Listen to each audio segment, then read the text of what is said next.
संस्कृति क्या है? संस्कृति ऐसी चीज़ है जिसे लक्षणों से तो हम जान सकते हैं, किंतु उसकी परिभाषा नहीं दे सकते। कुछ अंशों में वह सभ्यता से भिन्न गुण है।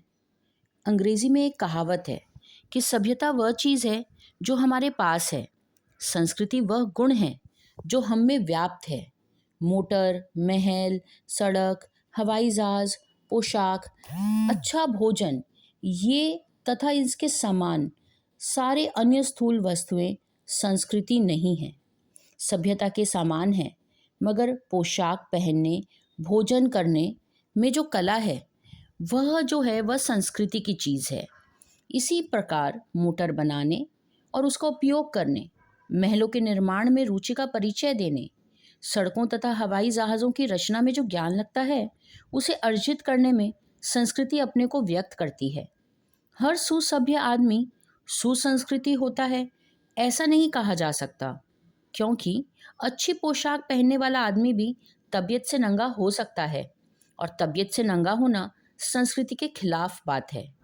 और यह भी नहीं कहा जा सकता कि हर सुसंस्कृत आदमी सभ्य ही होता है, क्योंकि सभ्यता की पहचान सुख सुविधा और ठाट बाट है। मगर बहुत से ऐसे लोग हैं जो सड़े गले झोपड़ों में रहते हैं, जिनके पास काफ़ी कपड़े भी नहीं हैं, न कपड़े पहनने का ढंग पता है, लेकिन फिर भी उनमें विनय और सदाचार होता है। वे दूसरों के दुख से दुखी तथा दूसरों के दुख को दूर करने के लिए खुद मुसीबत उठाने को भी तैयार रहते हैं। छोटा नागपुर की आदिवासी जनता पूर्ण रूप से सभ्य तो नहीं कहा जा सकता, क्योंकि सभ्यता के बड़े बड़े उपकरण उनके पास नहीं हैं, लेकिन दया, माया, सच्चाई, सदाचार उनमें कम नहीं है। एतव उन्हें सुसंस्कृत समझने में कोई उज्र नहीं होना चाहिए। प्राचीन भारत में ऋषिगण जंगलों में रहते थे। वे जंगलों में कोठे और महल बनाकर नहीं रहते।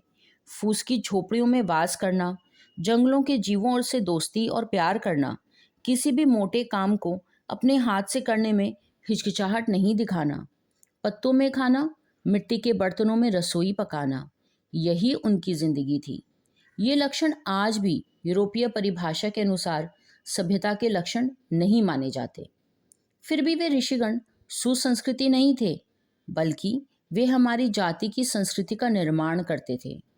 सभ्यता और संस्कृति में यह एक मौलिक भेद है, जिसे समझे बिना हमें कहीं कहीं कठिनाई का सामना करना पड़ सकता है, मगर वह कठिनाई कहीं कहीं ही आती है। साधारण नियम यही है कि संस्कृति और सभ्यता की प्रगति अधिकतर एक साथ होती है, और दोनों एक दूसरे पर प्रभाव भी डालते हैं। उदाहरण के लिए, जब हम कोई घर बनाते हैं, जब स्थूल रूप से यह सभ्यता का कार्य होता है, मगर हम घर का कौन सा नक्शा पसंद करते हैं, इसका निर्णय हमारी सांस्कृतिक रुचि करती है। और संस्कृति की प्रेरणा से हम जैसा घर बनाते हैं, वह फिर हमारी सभ्यता का अंग बन जाता है। इस प्रकार सभ्यता के संस्कृति पर और संस्कृति के सभ्यता पर पड़ने वाले प्रभाव का क्रम निरंतर चलता रहता है। यहाँ एक बात समझ लेनी चाहिए कि संस्कृति और प्रकृति में भी भेद है। गुस्सा करना मनुष्य की प्रकृति है, लोभ में पड़ना उसका स्वभाव है, ईर्ष्या, मोह, राग, द्वेष, काम वासना, ये सब उसके प्रकृतिदत्त गुण हैं। मगर प्रकृति के ये गुण अगर बेरोक छोड़ दिए जाएं, तो आदमी और जानवर में कोई भेद नहीं रह जाए। इसीलिए मनुष्य प्रकृति के इन आवेगों पर रोक लगाता है, कोशिश करता है कि वह गुस्से के वश में नहीं, बल्कि गुस्सा उसके वश में रहे। वह लोभ, मोह, ईर्ष्या, द्वेष और काम वासना का गुलाम नहीं, बल्कि ये दुर्गुण उसके गुलाम रहे। उन दुर्गुणों पर आदमी जितना विजयी होता है, उसकी संस्कृति भी उतनी ही ऊंची समझी जाती है।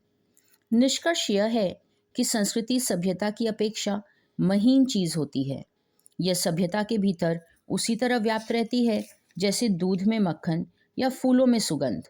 सभ्यता की अपेक्षा यह टिकाऊ भी अधिक है, क्योंकि सभ्यता की सामग्रियां टूट फूट कर विनष्ट हो सकती है, लेकिन संस्कृति का विनाश उतनी आसानी से नहीं किया जा सकता। एक बात और है, सभ्यता के उपकरण जल्दी से बटोरे भी जा सकते हैं, मगर उनके उपयोग के लिए जो उपयुक्त संस्कृति चाहिए, वह तुरंत नहीं आ सकती। जो आदमी अचानक धनी हो जाता है या अकबयक किसी ऊंचे पद पर पहुंच जाता है, उसे चिढ़ाने के लिए अंग्रेजी में एक शब्द अपस्टार्ट है। अपस्टार्ट को लोग बुरा समझते हैं, क्योंकि बुरा नहीं समझते कि अचानक धनी हो जाना या यकबकक ऊंचे पद पर पहुंच जाना कोई बुरी बात नहीं है, बल्कि इसलिए कि धनियों तथा ऊंचे ओहदों वालों की संस्कृति है, वह तुरंत सीखी नहीं जा सकती। इसीलिए ऊंचे ओहदे पर पहुंचा हुआ व्यक्ति यदि पहले से अधिक विनयशील ना हो जाए तो वह चिढ़ाने लायक हो जाता है। संस्कृति ऐसी चीज नहीं जिसकी रचना 10, 20 या 50-100 वर्षों में की जाती है।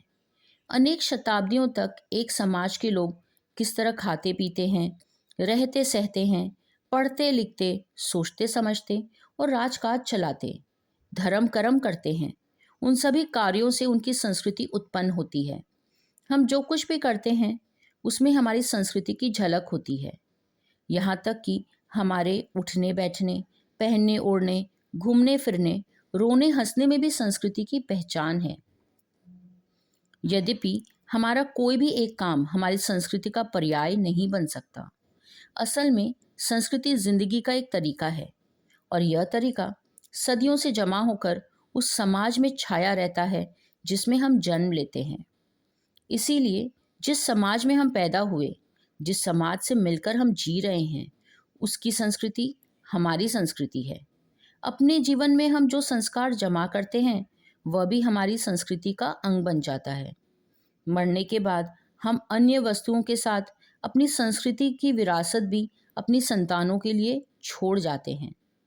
इसीलिए संस्कृति वह चीज़ है जो हमारे जीवन में व्यापे है तथा जिसकी रचना और विकास में अनेक सदियों के अनुभव का हाथ है। यही नहीं, बल्कि संस्कृति हमारा पीछा जन्म जन्मांतर तक करती है। अपने यहाँ एक साधारण कहावत है, जिसका जैसा संस्कार उसका वैसा ही पुनर्जन्म होता है। जब हम किसी बालक या बालिका को बहुत तेज पाते हैं तो अचानक कह जाते हैं यह पूर्व जन्म का संस्कार है। संस्कार या संस्कृति असल में शरीर का नहीं, आत्मा का गुण है। सभ्यता की सामग्रियों से हमारा संबंध शरीर के साथ छूट जाता है। संस्कृति का प्रभाव हमारी आत्मा के साथ जन्म जन्मांतर तक चलता रहता है। आदिकाल से हमारे लिए जो काव्य और दर्शन रचते आए हैं, चित्र और मूर्ति बनाते आए हैं, वे हमारी संस्कृति के रचयिता हैं। आदिकाल से हम जिस जिस रूप में शासन चलाते आए हैं, पूजा करते आए हैं, मंदिर और मकान बनाते आए हैं, नाटक और अभिनय करते आए हैं, बर्तन और घर के दूसरे सामान बनाते आए हैं, कपड़े और जेवर पहनते आए हैं, शादी और श्राद्ध करते आए हैं, त्योहार मनाते आए हैं, अथवा परिवार, पड़ोसी, संसार से दोस्ती या दुश्मनी का जो भी सलूक करते हैं, वह सबका सब हमारी संस्कृति का अंश है। संस्कृति के उपकरण हमारे पुस्तकालय, संग्रहालय, नाटकशाला और सिनेमागृह में नहीं, बल्कि हमारे राजनीतिक आर्थिक संगठन में भी हैं, क्योंकि उन पर भी हमारी रुचि और चरित्र की छाप है। संस्कृति का स्वभाव है कि वह आदान प्रदान से बढ़ती है। जब भी दो देश वाणिज्य और व्यापार, शत्रुता या मित्रता के कारण आपस में मिलते हैं, तब उनकी संस्कृतियां एक दूसरे को प्रभावित करती है।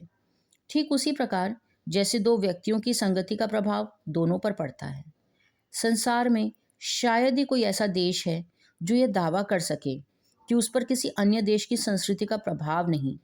उसी प्रकार कोई भी जाति यह नहीं कह सकती कि उस पर किसी दूसरी जाति का प्रभाव नहीं है। जो जाति केवल देना जानती है, लेना कुछ नहीं, उसकी संस्कृति का एक न एक दिन दिवाला निकल जाता है। इसके विपरीत जिस जलाशय के पानी लाने वाले दरवाजे खुले नहीं रहते, उसकी संस्कृति कभी नहीं सूखती। उसमें सदा स्वच्छ जल लहराता है, कमल के फूल खिलते हैं। कूपमंडूकता और दुनिया से रूठकर अलग बैठने का भाव संस्कृति को ले डूबता है। अक्सर देखा जाता है कि जब हम एक भाषा में किसी अद्भुत कला को विकसित होते देखते हैं, तुरंत पास पड़ोस या संपर्क वाली दूसरी भाषा में हम उसके उत्स खोजने लगते हैं। पहले एक भाषा में शैली और कीट्स पैदा हुए, दूसरी भाषा में रविंद्र उत्पन्न हुए।